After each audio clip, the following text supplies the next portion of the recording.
Assalamualaikum warahmatullahi wabarakatuh.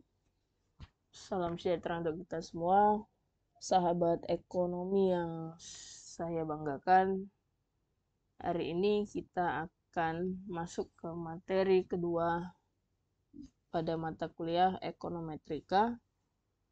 Nah, materi kedua ini kita akan bahas mengenai asumsi klasik dan regresi sederhana. Baik, kita langsung saja untuk membahas dasar dari asumsi klasik itu seperti apa. Baik, kita lihat di sini uji asumsi klasik adalah suatu persyaratan statistik yang harus dipenuhi pada analisis regresi linear berganda atau regresi linear sederhana juga yang berbasis ordinary least square atau OLS. Jadi setiap kali menganalisis regresi itu harus menguji lebih dulu terkait uji asumsi klasik. Adapun tujuan asumsi klasik untuk memastikan bahwa model regresi yang diperoleh merupakan model yang terbaik dalam hal ketepatan estimasi, tidak bias, serta konsisten.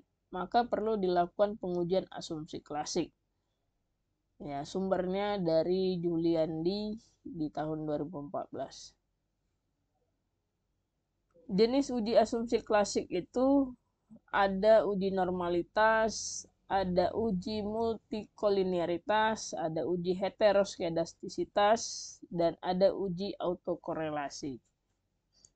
Nah, karena kita membahas terkait ekonometrik, artinya kita menganalisis data-data ekonomi yang bersifat kuantitatif, maka uji heteroskedastisitas ini kita tiadakan atau kita asingkan. Jadi kita perlu hanya membahas uji normalitas, uji multikolinearitas, dan autokorelasi. Nah, dalam ekonometrik, kita nanti akan menggunakan software Epius. Saya menggunakan Epius 10. Nah, uji asumsi klasik itu dapat dianalisis melalui, kalau kita ingin mencari uji normalitas, maka uji yang kita analisis adalah uji Jarque-Bera. Kemudian ada uji Darwin-Watson untuk melihat apakah data memiliki autokorelasi atau tidak. Kemudian ada uji variance inflation factor atau VIF, itu untuk melihat uji multikolinearitas. Nah, di mana cara menjelaskan hasil atau interpretasi hasilnya nanti bahwa uji normalitas dengan uji Jarque-Bera, kita akan melihat probability Jarque-Beranya jika lebih besar dari 0,05 maka dapat dinyatakan data berdistribusi normal. Sedangkan uji multikolinearitas dengan uji variance inflation factor, jika centered VIF variabel independen itu ya bernilai kurang dari 10, maka dapat dinyatakan bahwa tidak terdapat masalah multikolinearitas. Sedangkan yang ketiga ada uji autokorelasi, kita menggunakan uji Darwin-Watson. Jika nilai Darwin-Watson atau DW lebih besar dari DU dan nilai 4 dikurang DU lebih besar dari DW, maka dinyatakan tidak ada masalah autokorelasi atau baik autokorelasi positif maupun negatif. Nah, ini sedikit teorinya saja dulu ya. Nanti akan kita analisis bersama. Nah, di sini masih saya kosongkan. Nanti ketika datanya sudah diperoleh dari Epius, maka akan kita isi. Nah, kemudian di materi ketiga, kita akan membahas tentang regresi linear sederhana. Karena uji asumsi klasik dan regresi ini adalah tidak bisa dipisahkan, maka kita akan bahas materi ketiga lebih dulu, yaitu terkait regresi linier sederhana. Regresi linier sederhana ini adalah metode statistik yang digunakan untuk memodelkan pengaruh antara satu variabel independen atau variabel X biasanya dan satu variabel dependen atau biasanya kita singkat menjadi variabel Y. Nah, untuk melihat apakah pengaruh X terhadap Y itu berpengaruh atau tidak. Nah, kita lihat sebelum melakukan regresi linier sederhana, yang pertama dilakukan adalah menguji asumsi klasik. Nah, nanti ketika kita menganalisis regresi, kita sekalian memperoleh uji asumsi klasiknya. Nah, regresi linier yang baik adalah data harus berdistribusi normal, kemudian data bebas dari multikolinearitas, artinya tidak terjangkit multikolinearitas, dan juga bebas autokorelasi atau tidak terjangkit autokorelasi. Seperti biasanya persamaan regresi linier sederhana seperti ini. Y sama dengan A ditambah B kali X ditambah dengan E, di mana Y itu adalah variabel terikat, A itu konstanta, B koefisien, dan X itu variabel bebas, serta yang terakhir error atau tingkat kesalahan. Itu biasanya 5%.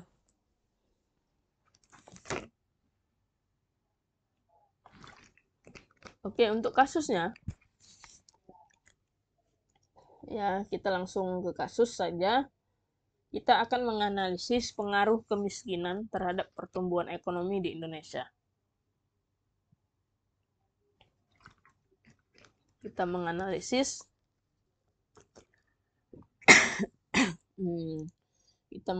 dari tahun 2015 sampai 2019.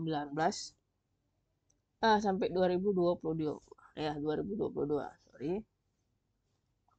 Nah, karena kita ekonometrik, seperti yang saya katakan bahwa ekonometrik adalah menganalisis indikator-indikator ekonomi. Nah, kemudian di dalam regresi sederhana itu nanti juga muncul yang namanya uji parsial atau uji T, di mana uji parsial atau uji T adalah uji yang dilakukan untuk melihat apakah suatu variabel independen berpengaruh atau tidak terhadap variabel dependen dengan membandingkan nilai T hitung dengan T tabel, atau membandingkan nilai probability. Jika nilai probability lebih kecil dari 0,05, maka dapat disimpulkan bahwa terdapat terdapat pengaruh yang signifikan antara variabel bebas terhadap variabel terikat.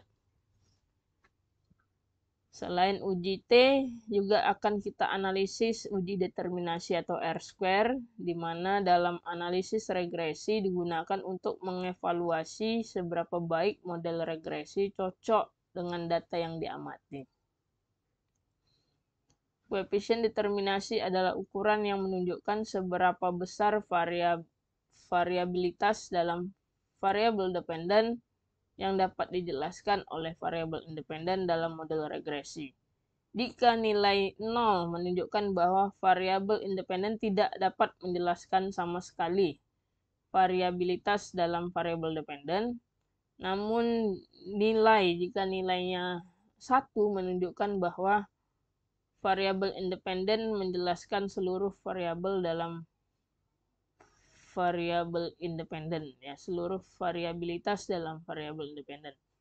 Nah, artinya ketika kita menganalisis pengaruh kemiskinan terhadap pertumbuhan ekonomi, nah kita bisa melihat R-square-nya bahwa seberapa besar sumbangan yang dihasilkan atau yang dipengaruhi kemiskinan terhadap pertumbuhan ekonomi. Nah, baik, akan kita analisis, ya. Untuk itu kita akan memasukkan tabel atau data ke dalam eViews. Nah, tampilan eViews itu seperti ini. Ya, saya menggunakan eViews 10. Oke. Langkah pertama yang dilakukan itu adalah klik file, kita buat kertas kerja baru, work file. Nah, karena datanya adalah time series atau data tahunan dari tahun 2015 sampai 2022, maka frekuensinya di sini adalah annual.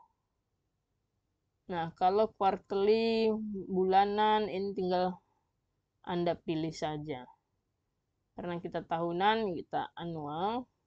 Kemudian tahun awalnya adalah 2015 dan tahun akhirnya 2022. Klik OK. Nah, muncullah kertas kerja seperti ini. Lalu untuk menginput datanya, kita tinggal pilih quick, kemudian empty group. Nah, di sini kita tarik ke bawah sedikit, ya. Nah, ke atas. Lalu kita pastekan. Di sini ada Excel sudah saya sediakan. Nah, kita copy datanya, kita pastekan di sini.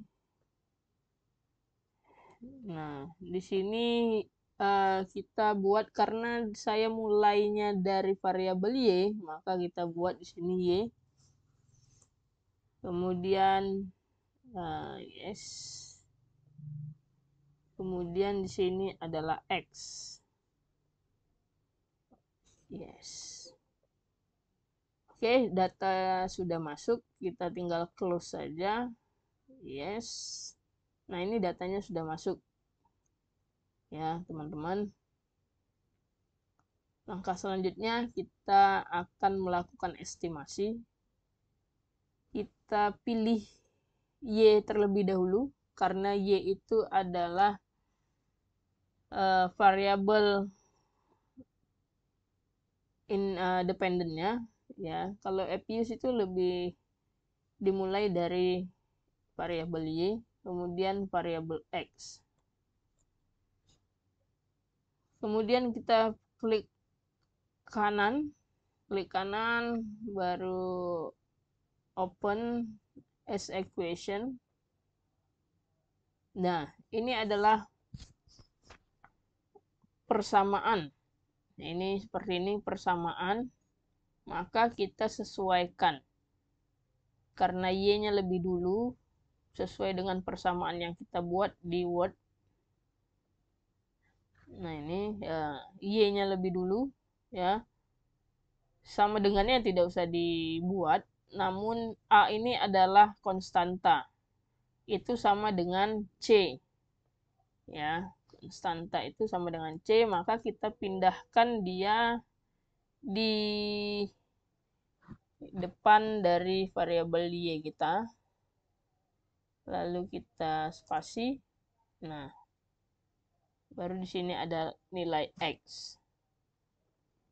Nah, kalau sudah seperti ini, kita tinggal klik OK.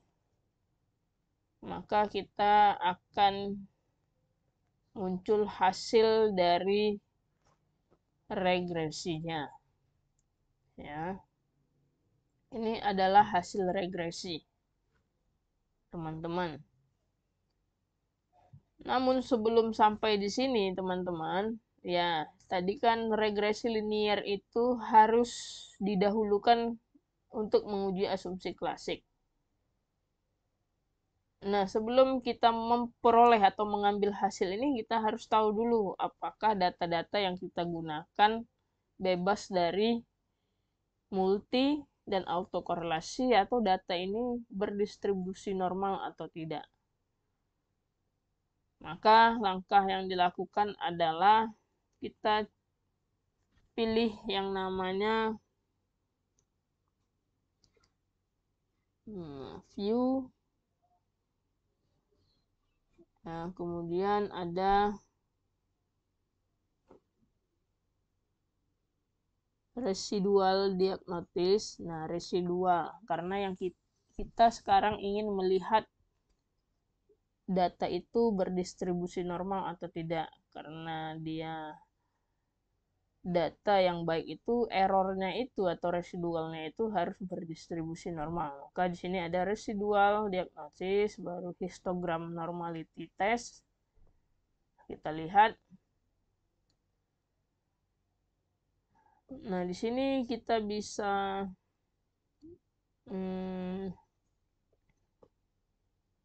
ya, kita copy paste saja. Ya, kita copy, kita masukkan ke uji normalitas. Maaf. Nah,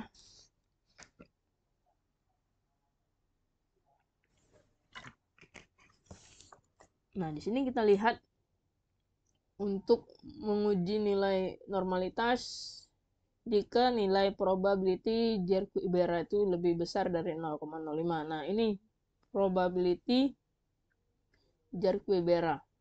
Di sini 0,5, 63 dan sekian. Ini artinya lebih besar dari 0,05. Ya, maka ya, di sini ada probability sebesar 0,563, yaitu lebih besar dari 0,05, maka data ya atau hasil yang diperoleh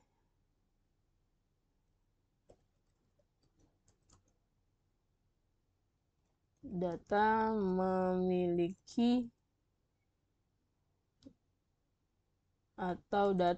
memiliki distribusi normal.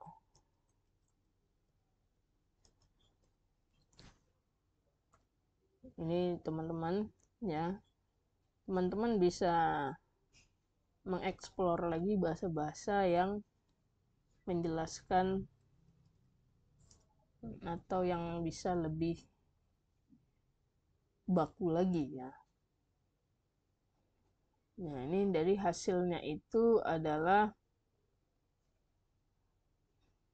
nilainya itu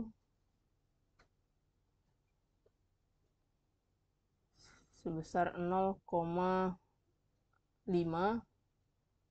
kemudian lebih besar dari 0,05, maka disimpulkan data yang kita peroleh itu berdistribusi normal. Kemudian kita lihat multikolinearitas. Ya. Kita bisa klik view langsung, klik view ya. Di sini ada koefisien diagnosis, kemudian varian inflation factor. Nah, di sini kita lihat bahwa ini kita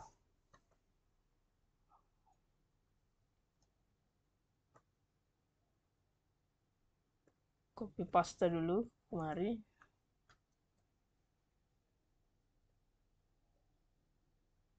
Sedikit dibesarkan.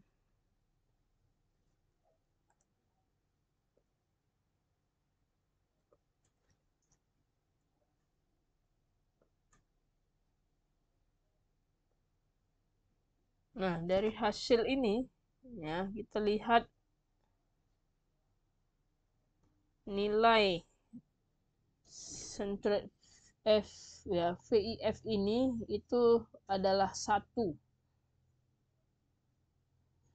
Artinya kurang dari 10 ya. Ini kurang dari 10, maka dapat dinyatakan bahwa tidak terdapat masalah multikolinearitas. Dan nilai IF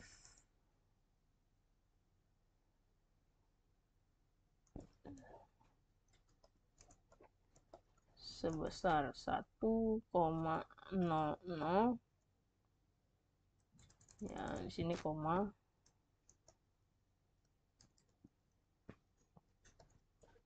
lebih kecil dari 10,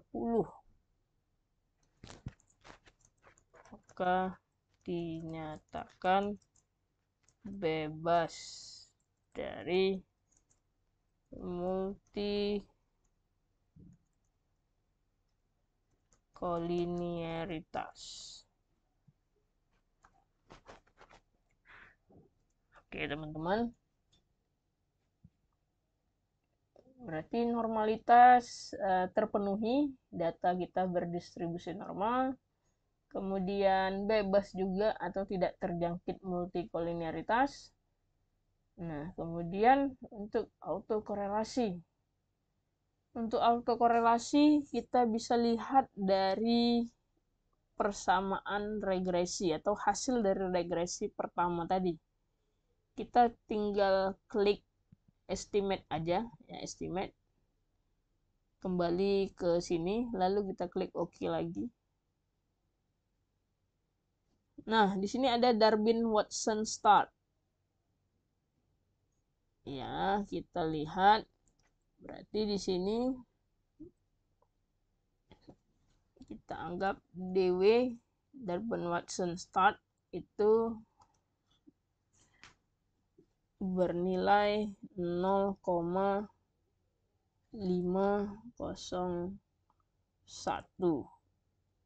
ya. Ya, 17 dan sekian.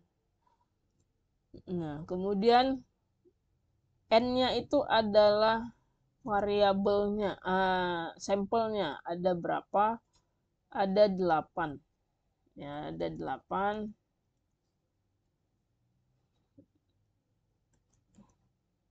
Nah, K itu adalah variabel bebasnya atau variabel independen.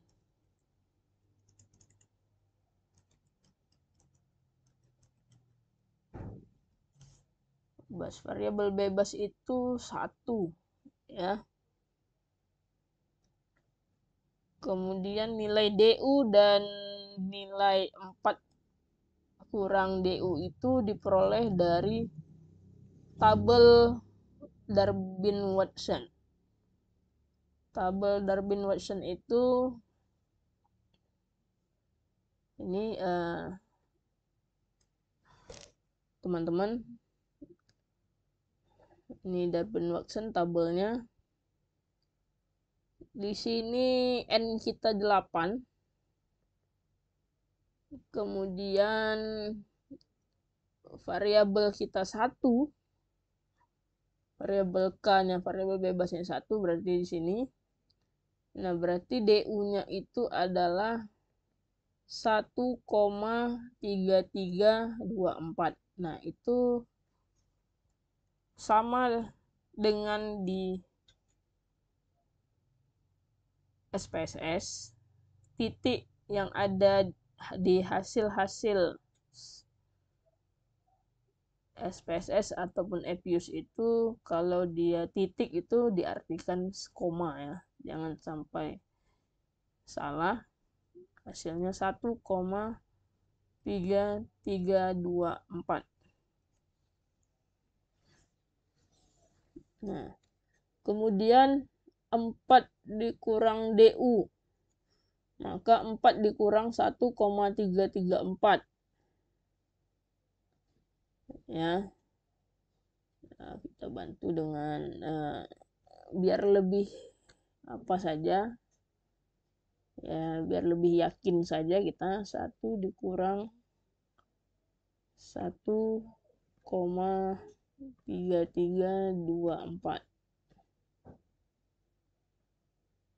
Nah, hasilnya 2,6676.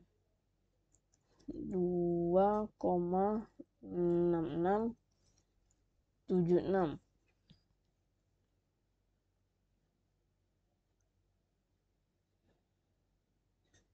Oke, jelas ya. Nah, sekarang kita simpulkan.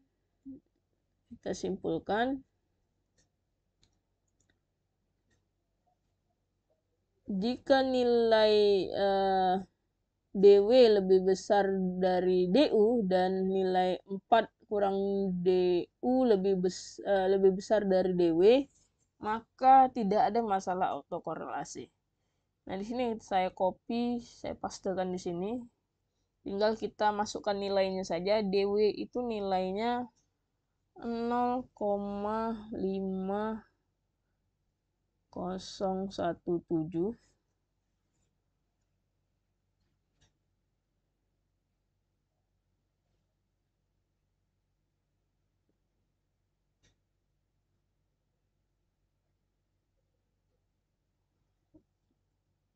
Nah, di sini DU-nya itu adalah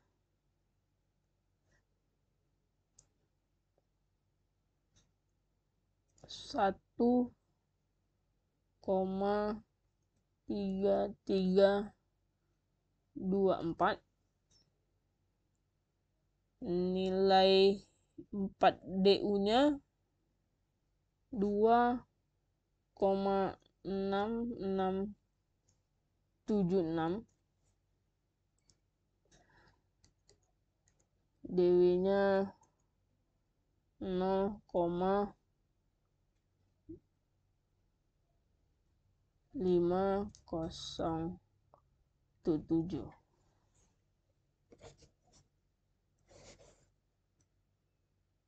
Nah, kita lihat hasil dari estimasinya. Nah, karena nilainya itu di sini 0,507, ini lebih kecil dari DW, dan nilai 4 dikurang DU-nya ini sesuai ya. Ya, nah ini belum hasilnya itu biasanya belum bisa diprediksi, belum bisa disimpulkan. Karena belum bisa disimpulkan, biasanya ada uji lain ya untuk memastikan apakah data ini terjangkit autokorelasi atau tidak. Nah, nanti mungkin ada di video selanjutnya bagaimana kita mengatasi jika hasil uji autokorelasi itu tidak dapat disimpulkan ya, karena terjadi